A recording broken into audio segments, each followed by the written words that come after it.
actually try to hit something with one. If you North Korea very ugly. Despite new threats from the Trump administration, the U.S. still has no real, practical military option on North Korea, analysts say. After Pyongyang tested a nuclear weapon Sunday, U.S. Defense Secretary James Mattis said the U.S. has many military options on North Korea and threatened Pyongyang with a massive military response if a U.S. territory or U.S. allies are targeted. But any U.S. military action puts millions of civilians in the South Korean capital of Seoul at risk, analysts say, and is therefore very unlikely to happen. We always have military options, but they're very ugly, said Mark Hertling, a retired U.S. Army general and CNN military analyst. Weapons pointed at Seoul. For years, the problem with any U.S. military action against North Korea's nuclear program has been the massive conventional artillery Pyongyang keeps in range of Seoul, a metropolitan area of 25 million people. Experts say North Korea could kill tens of thousands of those civilians, if not exponentially more, using that artillery in retaliation for a U.S. strike on the north. Pyongyang's test Sunday of what is thought to be its most powerful nuclear weapon doesn't change that fact, experts say.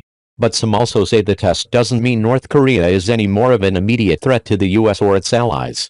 Hertling said that means the U.S. doesn't need to do anything drastic to counter the current North Korean threat.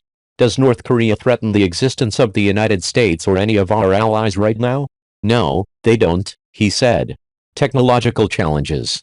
While North Korea did explode a nuclear weapon underground, and it has this summer tested what experts believe are ballistic missiles capable of reaching the U.S. mainland, it hasn't shown it can put the two together in a system that works.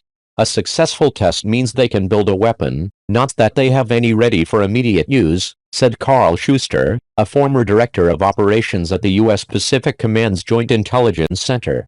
But others have cautioned that the Kim Jong-un regime must be taken at its word because no one can be certain they have a nuclear-tipped missile that works until they actually try to hit something with one. If you attack them after they have the nuclear weapons, it's not a preventive war. It's just a plain old nuclear war, Jeffrey Lewis, a non-proliferation expert at the Middlebury Institute of International Studies James Martin Center for Non-Proliferation Studies, said on a recent podcast.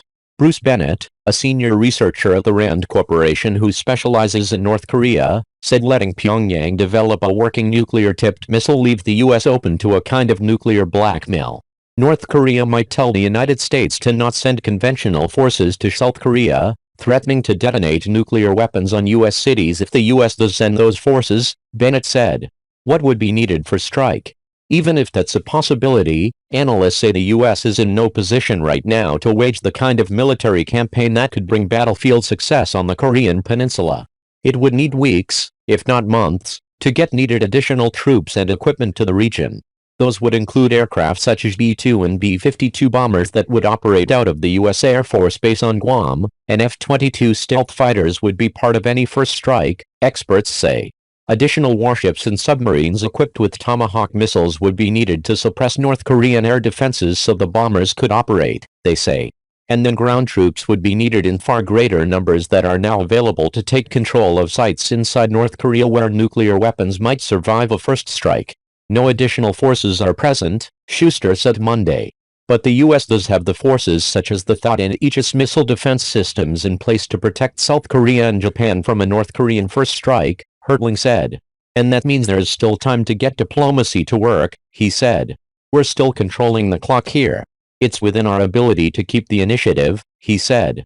CNN's Josh Berlinger, Ben Westcott and Zachary Cohen contributed to this report.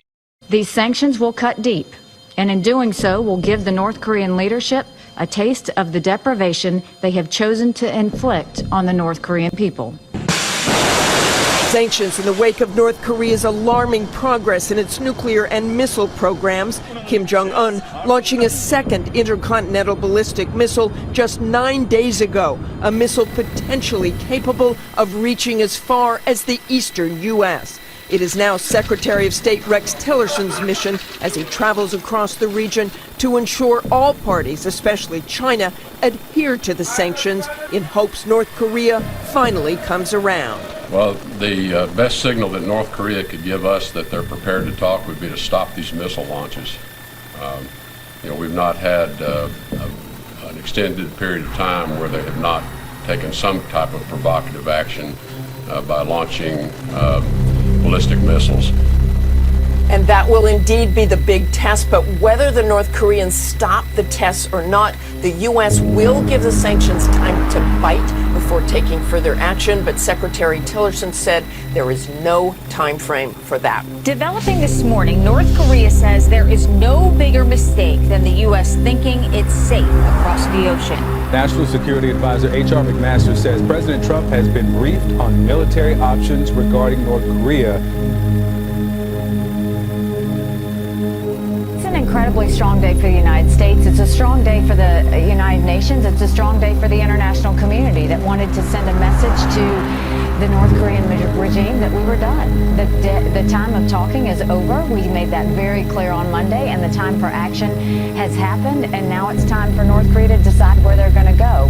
What you saw the Security Council do was a unanimous vote that basically banned coal, lead ore, iron ore, banned seafood, stopped all new joint ventures, stopped expansions of joint ventures, had multiple sanctions designations, and we gave them basically a kick in the gut with $1 billion of sanctions that are going to start, they're going to start to feel right away. It's going to be very strong, and it's time for North Korea to realize we're not playing anymore. North Koreans lining up to watch state-owned TV, threatening the U.S. with 1,000-fold revenge for what they call villainous UN sanctions, warning it's a mistake for Americans to think they're safe. President Trump talking for an hour to his Secretary of State at an Asian summit today, after Rex Tillerson delivered a message to North Korea.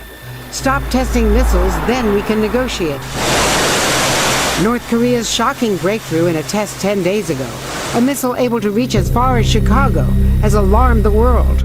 That plus what U.S. officials call unusual and unprecedented submarine activity by North Korea, which hopes to develop sea-launched missiles as well, producing a diplomatic win for the White House, while in Washington talk of the potential need to plan for military options. There's nothing like the threat of a ballistic missile landing on your homeland. But you have to look at what North Korea has done.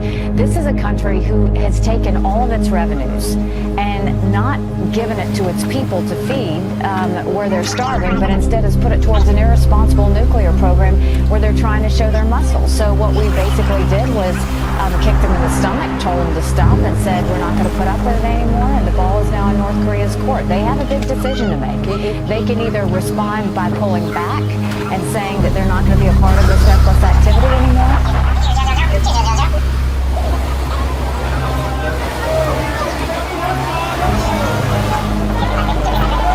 조선의 핵보유가 미국이 떠주는 것처럼 세계적인 위협으로 되는가, 아니면 미국에 관한 위협으로 되는가, 이에 대한 입장을 명확하겠습니다.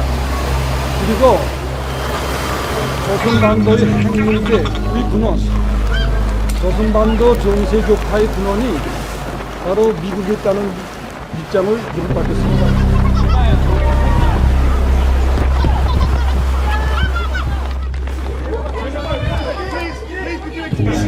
절대로 우리의 핵과 탄도로켓을 십상타게 올려놓지 않을 것이며, 우리가 선택한 핵무력 강화에 대해서 단 한치의 양보도 없다는 것을 우리 천명했습니다.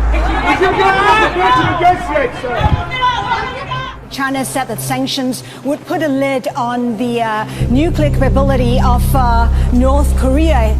China was also confident that North Korea will come to the negotiating table. But you know what? North Korea has just reacted to the sanctions just moments ago for the first time, condemning the move, calling them a violation of sovereignty. It also a promise and action of justice. What action of justice really means, we don't know. We just know it's probably a retaliation. Now, they're believed to be capable, of course, of hitting the U.S. We don't know if they will do that. As you know, the international community has been trying to get Pyongyang to negotiate, but that has been to no avail. Pyongyang has been resistant. According to the Seismological Society of America, most of what the world knows about North Korea's past nuclear tests comes directly from work by seismologists. These scientists study earthquakes and energy waves moving through the ground. Nuclear blasts create their own energy waves, and studying them helps pinpoint the location and size of explosions. September the 10th, 1996, the UN General Assembly adopted the Comprehensive Nuclear Test Ban Treaty. That banned nuclear explosions everywhere on Earth, the atmosphere, underwater, and underground. North Korea is the only country to perform nuclear tests in this millennium, and all have been underground. That makes seismologists essential. In the case of the last test of North Korea, over 100 seismometers of our network detected the explosion, and seismologists very rapidly can determine the location. The Comprehensive Nuclear Test Ban Treaty Organization has more than 300 monitoring facilities around the world. When North Korea tested nukes in 2006, 2009, and 2013, the data was processed and distributed to their member states within 2 hours of a test. Or in other words, faster than North Korea could even go public with news of its own test. To clarify your thinking, the United States has to take prudent military planning into account.